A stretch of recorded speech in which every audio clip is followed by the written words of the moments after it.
It's from the news press. As far as I can remember, there was a specific night where me and my mother were driving back. We just watched the movie. I remember she looked at me with the most serious face. She said, "Jonathan, we're about to pass a cemetery, and I want you to decide where you think the cemetery is."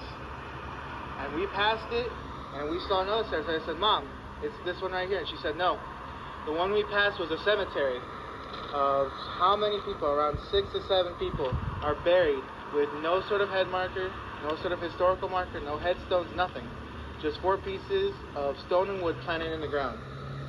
And I remember when I heard that, I was just astonished. It was something that I didn't really think could be a possibility.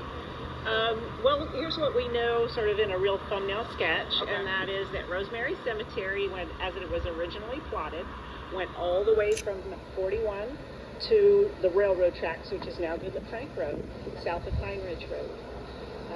It was dedicated and opened in about 1930, and there were graves that were moved from St. Anne's downtown to the new Rosemary. So over the years, folks were buried in what we now call Unit B, which is where you saw in front of CVS. Folks were buried in Plot W, and folks were buried in Plot N.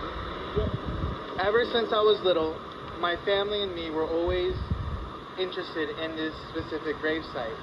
We always found it immoral due to the fact that all they have here to represent their deaths are just pieces of wood in the ground.